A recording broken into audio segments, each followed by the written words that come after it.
इस वीडियो में देखते हैं यार कॉमन मिस्टेक्स। वो कौन कौन सी कॉमन मिस्टेक्स है जो जनरली हम सब एग्जाम्स में करते हैं। ठीक है, मैं कैलकुलेशन मिस्टेक की बात नहीं कर रहा हूं। चाहे बंदा कितना भी एक्सपर्ट हो जाए यार, कैलकुलेशन मिस्टेक तो किसी से भी हो सकता है। अपार्ट फ्रॉम कैलकुलेशन मिस्टेक्स, वो कौन कौन सी कॉमन मिस्टेक्स है जिसको अगर हम पहले से जान लें तो थोड़ा सा तो हम अवॉइड कर सकते हैं उसको। ठीक है, तो हम बात करते हैं यहाँ पे इस वीडियो में जो क्लास 10 मैथ्स टर्म 2 के एग्जाम में जो 7 चैप्टर्स आने वाले हैं, उन 7 चैप्टर्स में क्या क्या कॉमन मिस्टेक्स है। ठीक है, तो सबसे पहला है क्वाड्रेटिक इक्वेशन। देखो, तो यहाँ पे मैं कोई कंसेप्ट नहीं एक्सप्लेन कर रहा हूँ, सीधे उस पॉइंट को हाईलाइट कर रहा हूँ जो जिस बच्चे ने पढ़ रखा है उसी को समझ में आएगा ये सब। ठीक है, जैसे कि ये के स्क्वायर, मान लो हम कोई क्वेश्चन सॉल्व कर रहे हैं, सॉल्व करते करते करते करते हमारा स्टेप आ गया यहाँ तक, के स्क्वायर ग्रेटर देन 16। ठीक है, अब हमें इसके आगे सॉल्व करना है। तो जनरली स्टूडेंट्स क्या करते हैं, के ग्रेटर देन स्क्वायर हटाए, उनको पता होता है कि स्क्वायर हटा के रूट लगाते हैं, प्लस माइनस लग जाता है।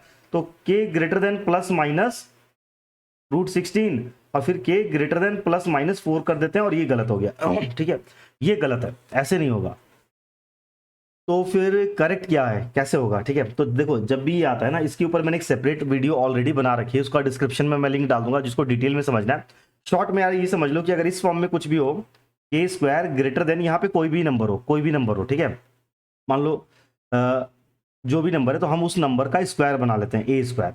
अगर इस फॉर्म में है तो इसके बदले हम लोग ऐसे नहीं लिखते हैं कि स्क्वायर हटाया रूट लगा दिया, इसके बदले होता है के ग्रेटर देन ए और के लेस देन माइनस ए, बड़े से और बड़ा, छोटे से और छोटा। ठीक है, तो इसका करेक्ट आंसर क्या होता, के स्क्वायर ग्रेटर देन, यहाँ पे भी जो भी नंबर रहेगा हमें उसका स्क्वायर बनाना होगा। तो 16 को हमें स्क्वायर में कन्वर्ट करना होगा, तो ये हो जाएगा 4 स्क्वायर, और इसके बाद हम लिखेंगे के इज ग्रेटर देन 4 और k इज लेस देन -4। ठीक है, तो ये एक बहुत बहुत बहुत कॉमन मिस्टेक्स है जो जनरली स्टूडेंट करते हैं, और इसका रीजन ये है कि यहाँ पे इनइक्वालिटी का कंसेप्ट इन्वॉल्व है जो कि क्लास 10 में डिटेल में नहीं पढ़ाया जाता। ठीक है, डायरेक्ट सीधे इस क्वेश्चन में अप्लाई होता है, तो गलती हो जाती है। ठीक है, तो ये हो गया। ठीक है ना, जैसे यहाँ पे मान लो के स्क्वायर 16 की जगह अगर आता के स्क्वायर ग्रेटर देन 3, तब हम क्या करते, तब हम करते के स्क्वायर ग्रेटर देन, इसको स्क्वायर में कन्वर्ट करना है, तो 3 का अगर 9 रहता तब तो 3 का स्क्वायर लिख देते, यहाँ पे ऑलरेडी 3 है, तो हम क्या करेंगे, रूट लगाएंगे और इसके ऊपर स्क्वायर लगा देंगे। ठीक है, के स्क्वायर ग्रेटर देन √3 का स्क्वायर,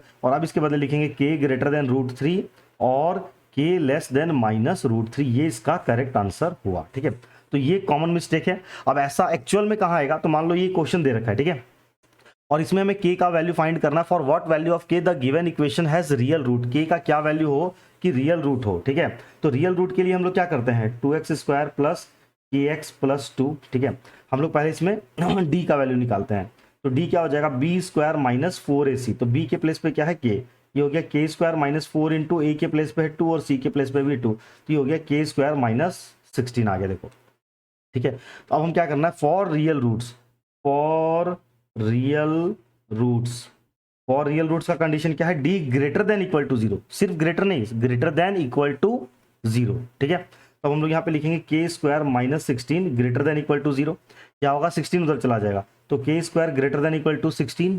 ठीक है, इसके बाद k square greater than equal to 4 का स्क्वायर, और के ग्रेटर देन इक्वल टू 4 और के लेस देन इक्वल टू -4। ठीक है, इसके बाद नेक्स्ट देखो, अगर यहाँ पे ग्रेटर देन की जगह लेस देन होता, के स्क्वायर लेस देन 16 या लेस देन इक्वल टू, मान लो ऐसा कब आएगा, मान लो ये क्वेश्चन है, इसको हम सॉल्व कर रहे हैं, x square plus 5kx plus 16, ठीक है, इज इक्वल टू 0। इसमें हमें k का वैल्यू फाइंड करना है। For what value of k the given equation has no real root. ठीक है, अगेन हम लोग d कैलकुलेट करते हैं, b square minus 4ac, b के प्लेस पे क्या है 5k, ये हो गया b square minus 4 into 1 into 16, तो ये हो गया 25k स्क्वायर माइनस 16 चौके 64। ठीक है, ये आ गया। और for no real roots, no real roots का कंडीशन क्या है, d लेस देन 0, तो d का ये वैल्यू आया है 25 minus 25k square minus 64 less than 0, की जगह 25k स्क्वायर लेस देन 64। ठीक है, k square less than 64 by 25। ठीक है, और यहाँ पे आ गया के स्क्वायर लेस देन, इसको हम लोग स्क्वायर में कन्वर्ट करेंगे इसको भी, तो ये 8/5 का होल स्क्वायर बन गया। ठीक है, तो अब यहाँ पे ऐसा नहीं कि यहाँ पे स्क्वायर हटा, इसको हम ऐसे कर देंगे, के लेस देन प्लस माइनस √8/5 का स्क्वायर, तो ये के लेस देन प्लस माइनस 8/5, ये गलत है। ठीक है, ये ऐसा नहीं होगा। इसके बाद क्या तरीका है, कैसे बनेगा, तो ये ऐसे बनेगा, के लेस देन 8/5 और ग्रेटर देन -8/, लेस देन वाले में ऐसे लिखते हैं, इन शॉर्ट ऐसे समझ लो, के स्क्वायर लेस देन अगर कोई भी नंबर है, ठीक है, ए का स्क्वायर, ठीक है, तो ये ऐसे लिखाएगा के is less then A greater than -a, ठीक है। अभी के लिए ज़्यादा डिटेल में नहीं जाना चाहते तो अभी के लिए इसको ऐसे ही समझ लो। और जिसको डिटेल में समझना है कि विथ रीजन ऐसा क्यों हुआ, तो इसके ऊपर डेडिकेटेड मैंने एक सेपरेट वीडियो बना रखी है, जो क्वाड्रेटिक का मैंने ओरिजिनल वीडियो रिकॉर्ड किया था, उसमें पार्ट नंबर 11, उसका लिंक मैं डिस्क्रिप्शन में दे दूंगा, चेक कर लेना, ठीक है। तो ये दो कॉमन मिस्टेक है। तीसरा यार, अगर मान लो ये के स्क्वायर इज इक्वल टू 16, ये तो चलो सब सही करते हैं, ठीक है। अगर है जैसे यही वाला क्वेश्चन है 2x स्क्वायर प्लस, ये सेम क्वेश्चन ये वाला, ठीक है, +2 इक्वल टू 0, अगर इसका पूछता for what value of k the given equation has equal root, तो इक्वल रूट के लिए अगेन हम लोग डी निकालते, और डी का यही वैल्यू आता जो इसमें आया था पहले वाले में ना, इस वाले में डी का क्या वैल्यू आया था, के स्क्वायर -16, ठीक है, डी का वैल्यू आता के स्क्वायर -16, और हम लोग क्या करते हैं for equal roots, equal root के लिए क्या होता है, डी इज इक्वल टू 0, तो k square -16 is equal to 0, के स्क्वायर इज इक्वल टू 16, और यहाँ पे के इज इक्वल टू +-4 जो लिखते हैं, ये सबका सही है, ये सही है। यहाँ पे स्क्वायर हटाया, रूट लगाया, प्लस माइनस लगा दिया, वो चलेगा। लेकिन इन दो केस में, ये दो केस में यार मोस्टली स्टूडेंट गलत करते हैं, ठीक है। आई होप कि वाला पॉइंट क्लियर हुआ होगा।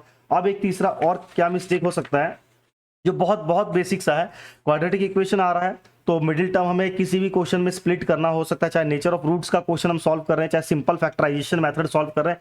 तो जैसे ये क्वेश्चन है 2x square plus ax minus A square is equal to 0, इसको हमें फैक्टराइज करना है, ठीक है। तो ये हमने किया 2x square middle term split किया plus 2ax minus A square is equal to 0, ठीक है।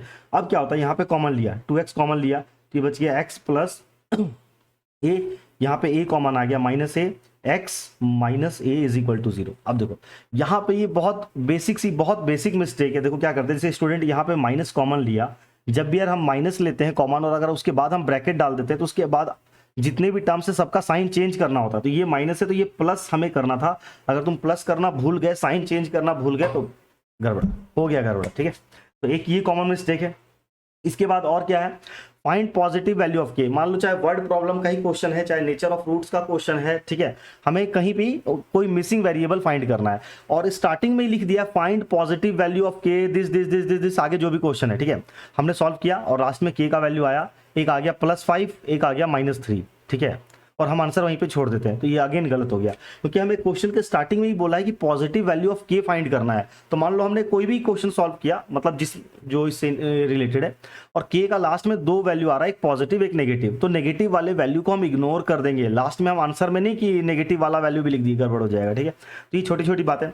एक और ये 6th नंबर पॉइंट, तो यार इसको मैंने अपने हिसाब से थोड़ा सा डिजाइन किया है, कुछ पॉइंट सेलेक्ट करके, ये क्या है 4 - 12 के ग्रेटर देन इक्वल टू 0। जैसे ये एग्जांपल हमने लिया, उसी तरीके से सपोज करो कोई क्वेश्चन है, क्वेश्चन को सॉल्व करते करते करते हमारा ये वाला स्टेप आ गया, ठीक है, क्वेश्चन को सॉल्व करते करते वही था, डी निकाला, ये डी का वैल्यू आया मान लो, और पूछ रहा for what value of k the given equation as real root, तो हमने लिखा D greater than equal to 0, ये डी का वैल्यू पुट किया। अब इसके बाद क्या होता है, देखो मिस्टेक क्या होता है, -12 के ग्रेटर देन इक्वल टू 4 को उठा के उधर ले गए -4। अब इसके बाद स्टूडेंट क्या करते हैं, k greater than equal to -4/-12, minus minus cut गया, 4 से 3 बार में कट गया, तो k greater than equal to 1/3, ये लिख के आ जाते हैं आंसर, ऐसे बना के बॉक्स डिजाइन से एकदम आंसर, और एक खचाक हो गया गड़बड़। अब यहाँ पे क्या मिस्टेक हुआ यार, यहाँ पे ये मिस्टेक है कि इनइक्वालिटी जब इन्वॉल्व होती है तो वहां पे हम नेगेटिव नंबर को इस तरीके से ट्रांसफर नहीं कर सकते हैं, ठीक है। तो ये तुमसे जाने अनजाने में गलती हो गई। तो इसका करेक्ट मेथड क्या है, 4 - 12 के ग्रेटर देन इक्वल टू 0, -12 के अपने प्लेस पे ग्रेटर देन 4 को तो उठा के तुम उधर ले गए, -4 हुआ। अब देखो इनइक्वालिटी सिंबल में बीच में नेगेटिव को इस तरीके से ट्रांसफर, हमें के का वैल्यू चाहिए, यानी यहाँ से -12 को हटाना होगा, तो -12 को हटाना, तो ये नहीं कि तुम ले जाके क्रॉस मल्टीप्लाई उसको नीचे उधर भेज दीजिए, बेटा तू उधर चल जा, नहीं, ऐसे नहीं चलेगा, हमें पहले उसको पॉजिटिव बनाना पड़ेगा। तो पॉजिटिव कैसे बनेगा, माइनस से मल्टीप्लाई करो, तो माइनस से सिर्फ यहाँ तो मल्टीप्लाई करेंगे नहीं, दोनों साइड होगा, तो वो मल्टीप्लाई बोथ साइड बाई -1।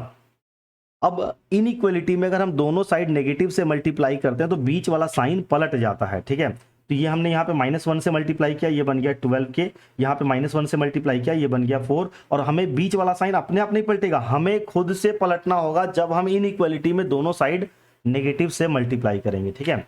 अब हम यहाँ से 12 को हटा सकते हैं, तो k less than equal to 4/12 और k less than equal to 1/3। तो आंसर देखो क्या आता, k is less than equal to 1/3, और तुम्हारा क्या आंसर आ गया, k greater than equal to 1/3। पूरा का गड़बड़ हो गया, ठीक है।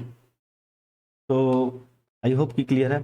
अच्छा, अगर कोई बच्चा इसको इस तरीके से बनाता 4 - 12k greater than equal to 0, वो 12k को उठा के उधर ले जाता, देखो 4 greater than equal to 12k, फिर इस 12 को उठा के नीचे ले आता, 4/12 greater than equal to k, cut के हो जाता 1/3, तो 1/3 greater than equal to k। अब देखो ये सिंबल किसकी तरफ ओपन है, 1/3 की तरफ, तो हम पलट के जनरली हम लोग क्या करते हैं, वेरिएबल को पहले लिखते हैं, तो k को हमने इधर कर दिया, 1/3 को इधर कर दिया, तो सिंबल किसकी तरफ खुला हुआ था, 1/3, तो ये अभी भी 1/3, देखो तो ये आया ना, देखो यही आंसर है, ये करेक्ट आंसर है, ये करेक्ट आंसर है, और अगर ये आंसर आ रहा है तो तुम्हारा गलत है, ठीक है।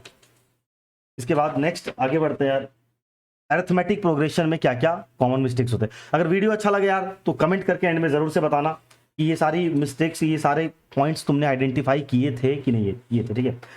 एपी में क्या क्या कॉमन मिस्टेक हो सकता है, मान लो टीएन दे रखा है, क्वेश्चन में टीएन दे रखा है 3n² + 5n, और क्वेश्चन में बोला गया कि find 7th term, find 7th term, और तुम खुश हो गए, अरे यार क्या इजी क्वेश्चन आ गया, 7th टर्म निकालना है, t7 = 3 × 7 का स्क्वायर + 5 × 7, 7 का स्क्वायर 49, 49 3 जा कितना हो जाएगा यार, 147 + 5 7 35, और जोड़ के आंसर लिख दिया जो भी आया, ठीक है।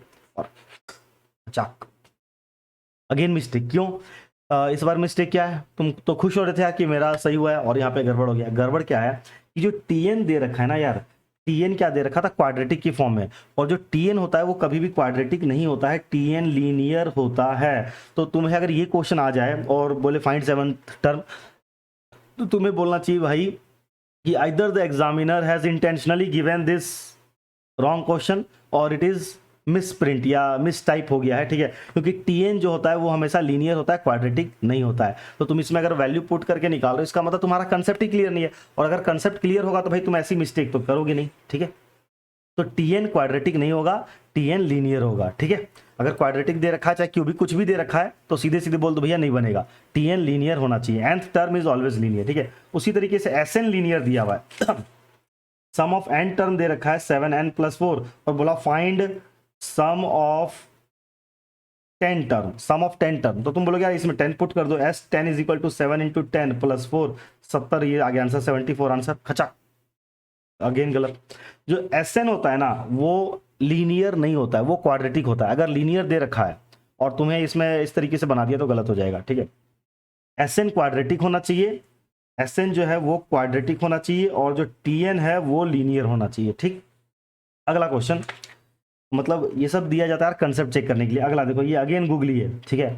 2 5 8 11 15 दिस इज आइडेंटिफाई करना। एक नंबर में मान लो क्वेश्चन आ जाएगा कि एपी है कि नहीं है, तो जनरली स्टूडेंट क्या करते हैं, 5 में से 2 गया 3, 8 में से 5 गया 3, 11 में से 8 गया 3, देख रहे हैं कि कॉमन डिफरेंस सेम है तो हाँ लिख देंगे कि ये एपी है, यस। लेकिन अगेन मिस्टेक क्या हो गया, 15 में से जब तुम 11 माइनस करोगे तो यहाँ पे 3 नहीं आ रहा, यहाँ पे इस बार 4 आ गया, तो यहाँ पे 3 3 3, लेकिन यहाँ पे 4 आ गया, तो ये एक एपी नहीं है।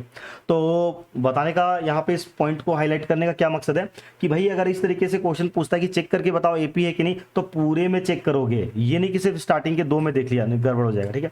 अगला 7 दिस इज एपी और नॉट, तो अगेन यस, बहुत सारे स्टूडेंट बोलेंगे कि एपी नहीं है, ये तो बहुत सिंपल कंसेप्ट है यार, मतलब ये कोई इसमें कोई गलती होने वाली चांस नहीं है, ये फैक्ट वाली बात है। अगर फैक्ट पता है तो ठीक, नहीं तो नहीं पता, नहीं तो गड़बड़ हो जाएगा। मतलब यहाँ पे कॉमन डिफरेंस 0 है, तो एपी का कॉमन डिफरेंस 0 हो सकता है, तो यस ये एपी है, ठीक है। Find the middle term of the given AP, मान लो कोई एक एपी दे रखा है, ठीक है, 1 2 3 4 ये सारे उसके कुछ नंबर है, ठीक है, और बोलेगा उसका मिडिल टर्म फाइंड करो। तो एपी में मिडिल टर्म कैसे फाइंड किया जाता है, ठीक है, ये कोई मिस्टेक वाली बात नहीं, ये फैक्ट वाली बात है, मतलब इसको मैंने इसी में काउंट कर दिया, ये कोई कॉमन मिस्टेक नहीं है, ये मतलब सिंपल कंसेप्ट है, ठीक है।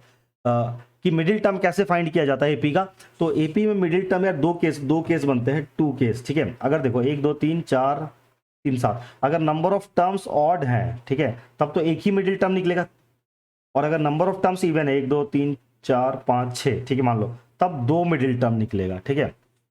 तो if number of terms is odd तो मिडिल टर्म कैसे निकालते हैं, middle term is equal to n plus 1/2 where n is the number of term, ठीक है। और अगर नंबर ऑफ टर्म इवन है, ठीक है, तो मिडिल टर्म कैसे निकलेगा, n/2 n/2 प्लस 1, ठीक है। यहाँ पे n प्लस 1/2 है, यहाँ n/2 प्लस 1 है। अगर नंबर ऑफ टर्म्स इवन है तो 2 मिडिल टर्म निकलेगा, नंबर ऑफ टर्म्स ऑड है तो एक सिंगल मिडिल टर्म निकलेगा, ठीक है।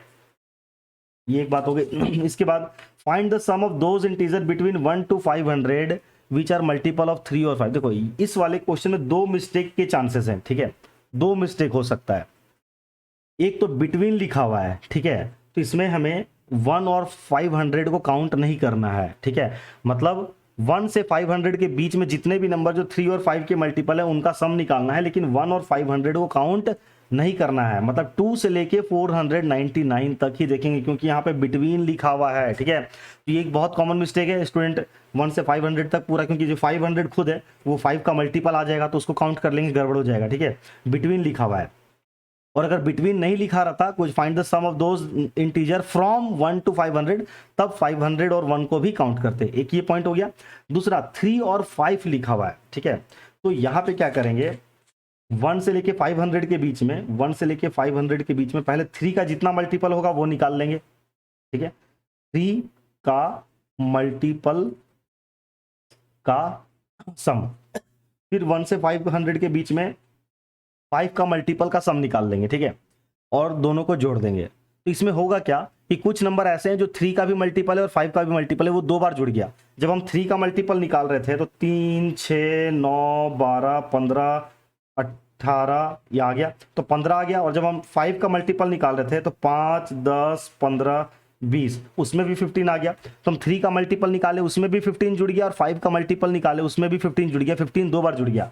तो हम क्या करेंगे, ये तो सही है, इसमें गड़बड़ी नहीं, ये सही है, ये सही है। दोनों का एलसीएम 3 और 5 का एलसीएम हो गया 15। हम फिर क्या करेंगे, 15 का मल्टीपल का सम निकालेंगे, ठीक है, और 3 के मल्टीपल का सम, 5 के मल्टीपल का सम का दोनों को ऐड कर देंगे, और 15 के मल्टीपल का जो सम निकला उसको सब्ट्रैक्ट कर देंगे, ठीक है। ये शॉर्ट में यार सिर्फ पॉइंट को हाईलाइट कर रहा हूँ, उसी बच्चे को समझ में आएगा जिसको ये सारा कंसेप्ट पता है पहले से, ठीक है। यहाँ पे डिटेल में इसको मैं नहीं जा रहा हूँ, जिसको समझना था वो समझ लिया, ठीक है। आगे बढ़ते हैं यार, नेक्स्ट ये बिटवीन वाला यार ध्यान रखना, ठीक है। अब इसमें 3-4 तरीके से क्वेश्चन बन सकता है, बीच में और भी हो सकता है, एंड भी हो सकता है, ठीक है, तो वो अलग कंसेप्ट है। हाइट एंड डिस्टेंस पे आते हैं कि क्या क्या मिस्टेक हो सकता है, ठीक है। तो हाइट एंड मिस्टेक इसमें यार कोई मतलब ये तो बहुत सिंपल है, मिस्टेक ज़्यादा क्या होगा तो लोग फिगर गड़बड़ बना देते हैं। तो इसमें से ये बता रहे हैं जैसे कि फिगर ये बनाया तो भाई एक एंगल छोटा दे रखा होता है, एक जनरली क्वेश्चन में 2 एंगल, एक बड़ा एक छोटा, तो जो छोटा वाला एंगल होगा यार वो पीछे लिखना, बड़ा वाला एंगल जो होगा वो आगे लिखना। इसमें कोई ज़्यादा बताने वाली बात है नहीं, ठीक है। अगर फिगर इस तरीके का बना रहे तो छोटा एंगल नीचे, बड़ा एंगल ऊपर, ठीक है। जैसे बहुत सारे स्टूडेंट बोलते समझ में नहीं आता कहाँ 30 डिग्री की लिखे कहाँ 60, तो सिंपल है यार, ये तो फिगर देख के छोटा जो है वो जो छोटा एंगल है उसमें छोटा वैल्यू आएगा, जो बड़ा एंगल है वो बड़ा वैल्यू आएगा, ठीक है। Value of sine cos tan यार ठीक से रखना, अगर ये भूल जाओगे बहुत स्टूडेंट इसमें गलती कर देते हैं, tan 30 का वैल्यू और tan 60 में कंफ्यूज हो जाता है। tan 60 होता है 1/tan 30 होता है 1/√3, tan 60 होता है √3। वैल्यूज गड़बड़ मत करना, बस हाइट एंड डिस्टेंस में और कहीं कुछ गलती होने का चांस नहीं है, ठीक है। इसमें क्या होता है, एक क्वेश्चन होता है, क्वेश्चन को रीड करते हैं, एक फिगर बनता है, फिगर में 2 ट्रायंगल होता है, 2 ट्रायंगल में एक लाइन कॉमन होती है, और हम दोनों ट्रायंगल में से उस कॉमन लाइन की वैल्यू निकालते हैं, उसको इक्वेट कर देते हैं, क्वेश्चन बन जाता है। इतना ज़्यादा सिंपल है, तो गलती होने का इसमें कहीं चांस ही नहीं है, ठीक है। बस ये फिगर में अगर तुमने क्वेश्चन पढ़ के फिगर सही नहीं बनाया तो गड़बड़, तो बस इसमें यही मिस्टेक हो सकता है कि फिगर तुम गड़बड़ कर दोगे और गलती होने की जगह नहीं है। आगे बढ़ते हैं, सर्कल में यार हम लोग क्या क्या मिस्टेक कर सकते हैं। तो भाई सर्कल में बहुत सारे स्टूडेंट रीजन नहीं देते हैं बगल में। अगर तुमने ऐसा लिखा, ठीक है, ये है, यहाँ पे अगर तुम 90 डिग्री यूज कर रहे हो, ठीक है, तो बताना पड़ेगा ना कि ये एंगल 90 डिग्री क्यों तुम ले रहे हो। मान लो ये दिया हुआ था, ये टेंजेंट है, ये सेंटर है, ये रेडियस 5 दे रखा है, और ये सेंटर से जो पॉइंट है वो 13 सेंटीमीटर की दूरी पे है, और ये वाला लेंथ फाइंड करो, ठीक है। तुमने डायरेक्ट इस वाले ट्रायंगल में पाइथागोरस थ्योरम लगा के ये वाला लेंथ फाइंड कर दिया 12, तुम बहुत खुश हो रहे भाई मैंने तो सही बनाया। अरे भाई रीजन कौन देगा, कहीं क्वेश्चन में दिया हुआ था क्या ये 90 डिग्री, क्यों तुमने इसको यूज किया बताओ, समझ रहे हो। तो यहाँ पे तुम्हें रीजन देना पड़ेगा। वो जो थ्योरम 1 है ना, tangent at any point to a circle is perpendicular to the radius through the point of contact, ठीक है। तो कहने का मतलब ये हर पॉइंट पे जहां जहां पॉसिबल हो सके तुम कुछ भी कंसेप्ट यूज कर रहे हो तो क्यों उसका रीजन दो बगल में, ठीक है।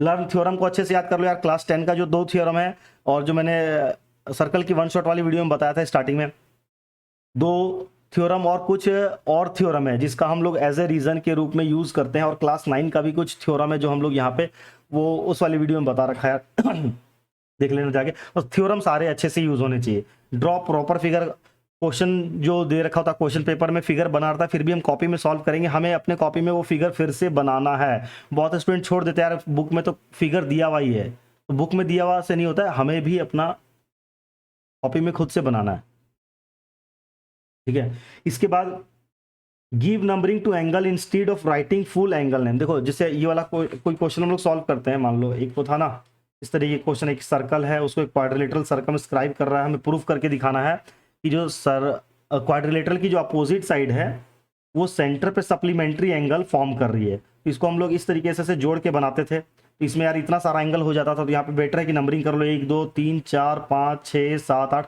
पूरा पूरा एंगल का नाम लिखोगे, एग्जामिनर को चेक करने में भी माथा खराब हो जाएगा, तुम्हारा भी माथा खराब हो जाएगा सॉल्व लिखते लिखते। जैसे मान लो ये ABCD, ये पॉइंट O हो गया, ये PQRS, सोच रहे हो एंगल 1 लिखना कितना इजी है, और तुरंत ऑब्जर्व भी हो रहा है कि यहाँ पे एंगल 1 है। लेकिन हम बोलेंगे एंगल SOA, तो हमें पहले खोजना होगा कि S कहाँ है, O कहाँ है, A कहाँ है, फिर हम मिलाएंगे अच्छा ये वाला एंगल है।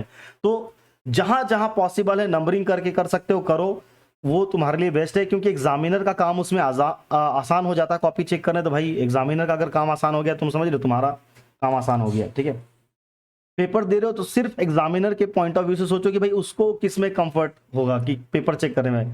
तुमने बनाया बहुत पूरा खिचड़ी पका दिया तो वो उसको समझ में ही नहीं आएगा यार, पूरा सही होते हुए भी कट मार के 1 नंबर बैठा देगा, जाओ चलो तुम भी खुश रहो। तो नंबरिंग यूज करो, ठीक है। तो बहुत सारे स्टूडेंट पूरा पूरा नाम लिखते हैं भाई, तो एग्जामिनर को बहुत ज्यादा प्रॉब्लम होती है, तुम एग्जामिनर को बहुत ज्यादा कष्ट देते हो। नंबरिंग यूज करो, ठीक है। अब जहां पॉसिबल नहीं है वहां नहीं, लेकिन जहां पॉसिबल है वहां, ठीक है। कंस्ट्रक्शन में क्या प्रॉब्लम गलती करते हैं यार हम लोग, कट नहीं दिखाते हैं। जैसे अगर आर्क का जो कट बना रहे हो, आर्क का कट प्रॉपर विजिबल पता होना चाहिए, हाँ भाई यहाँ पे तुमने कट लगाया था, ठीक है। Do not make common angle by protractor, जैसे 90 डिग्री 45 डिग्री ये सब कहीं अगर बनाना है वहां पे प्रोटेक्टर का यूज मत करो। राइट स्टेप्स इफ आज, अगर क्वेश्चन में स्टेप बोला है कि स्टेप लिख के दिखाओ तभी स्टेप लिखो, नहीं तो लिखने की जरूरत नहीं है, ठीक है। ये नहीं कि तुम्हें आता तो अब जबरदस्ती लगे बैठ के, नहीं मेरे को तो आता है प्रैक्टिस करके आया लिखूंगा, नहीं, अगर पूछा है तो लिखो, नहीं पूछा है मत लिखो, ठीक है। और टाइम बच गया, कुछ आ नहीं रहा है बैठ के, तब लिख दो यार, ठीक है। एक और कॉमन मेरे पास काफी क्वेरीज आ रही थी कुछ बच्चों की, उसको मैंने यहाँ इंक्लूड कर दिया। Should we write justification also, भाई आज तक पास्ट में कभी भी किसी क्वेश्चन में जस्टिफिकेशन नहीं पूछा तो कोई मतलब ही नहीं बनता है, ठीक है। मतलब प्रीवियस ईयर मैंने एक बार दोबारा से फिर से पूरा गो थ्रू किया भाई उस स्टूडेंट का क्वेश्चन कि भाई जस्टिफिकेशन लिखना है कि नहीं, तो पास्ट में यार इतने क्वेश्चन आज तक कभी जस्टिफिकेशन नहीं पूछा, ठीक है। हो सकता है यार कहीं पूछा होगा तो मैं मिस्टेक हूँ, तो करेक्ट कर देना मेरे को। स्टैट्स में हम लोग क्या मिस्टेक कर सकते हैं भाई, पहले तो फॉर्मूला अच्छे से याद, मीन मीडियन मोड का सारा फॉर्मूला अच्छे से याद होना चाहिए। फॉर्मूला तुम गड़बड़ कर दोगे तो गड़बड़ हो जाएगा, ठीक है।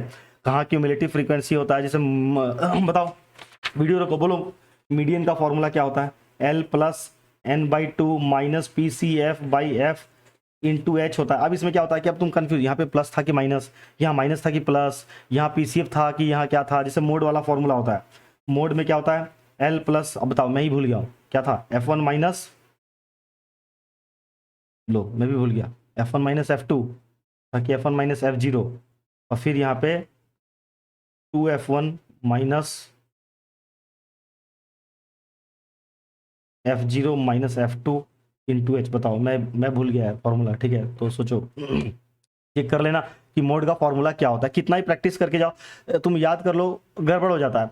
लास्ट मोमेंट में एक बार लिख के देख लेना, हाथ से लिख के देखना यार, ठीक है। चाहे उसको विजुअलाइज करके बैठा लेना फॉर्मूले को, ठीक है। हाँ, अब एक और, इंक्लूसिव टू एक्सक्लूसिव, अगर क्वेश्चन आ जाए इंक्लूसिव फॉर्म में दे रखा हो, ठीक है, तो उसे तुम्हें एक्सक्लूसिव फॉर्म में करना आना चाहिए। जैसे किसको बोलते हैं इंक्लूसिव फॉर्म, जैसे ये देखो, class interval is given in inclusive form, NCERT book का क्वेश्चन है, कौन से वो देख लो। जैसे 50 से 52 पे खत्म, इंक्लूसिव किसको बोलते हैं, 52 पे खत्म, फिर स्टार्ट हो रहा है 53 से। तो इस टाइप के क्वेश्चन को सॉल्व करने के लिए पहले डेटा को हमें इंक्लूसिव को एक्सक्लूसिव में कन्वर्ट करना होता है। कैसे करना होता है वो भाई मैं यहाँ पे डिस्कस नहीं कर रहा हूँ, वो तुम लोग कर लेना, पता होना चाहिए, ठीक है। नहीं आता तो जहाँ भी तुम जिस भी टीचर से कनेक्टेड हो अपना पूछ लो कि भाई कैसे कन्वर्ट करते हैं, ठीक है। और एनसीईआरटी बुक का क्वेश्चन तो यार ऑब्वियसली तुमने बनाया हुआ होगा, तुम्हें पता होगा। मोर देन और लेस देन टाइप में अगर क्वेश्चन दे रखा होता तो हमें उसको स्टैंडर्ड फॉर्म में पहले लेके आना होता है। जैसे ये वाला question, data is given in cumulative form, ठीक है, मतलब more than less than form मतलब क्यूमुलेटिव फॉर्म में डेटा दे रखा है। जैसे दे रखा है हमें निकालना है क्या, डिटरमाइन द मीन, मीन निकालना है और डेटा दिया हुआ है as below 30, below 40, below 50, below 60, इस तरीके से दिया हुआ है और इसका हमें मीन निकालना। तो पहले हमें इस डेटा को बिलो वाले फॉर्म से स्टैंडर्ड फॉर्म में कन्वर्ट करना होगा, ठीक है। कैसे भाई, तो ये जो दिखा रहा हूँ मैंने ऑलरेडी मीन मीडियन मोड की पूरी वीडियोस बना के अपलोड कर रखी, डिस्क्रिप्शन में लिंक मिल जाएगा, ठीक है, वहाँ से चेक कर लेना। ये हो गया, तो स्टैट्स की बात हो गई। तो ये हो गया यार, हमने 6 चैप्टर डिस्कस कर लिए। तो यार ना करते करते भी 25 मिनट हो गए। अब जो बचा वॉल्यूम सरफेस एरिया में यार काफ़ी सारे पॉइंट्स हैं, तो इसके लिए हम लोग एक सेपरेट वीडियो बनाएंगे, ठीक है। अगर ये वीडियो अच्छी लगी तो वो वाली वीडियो जरूर से देख लेना, उसमें और भी काम की पॉइंट मिलेगी। तो चलो ये सब तो बहुत बेसिक था, ठीक है। वीडियो अच्छा लगा कमेंट करके ज़रूर से बताना। All the best for your exam, exam देखे और अच्छे से, और कुछ फ़ायदा हो तो फिर आके बताना।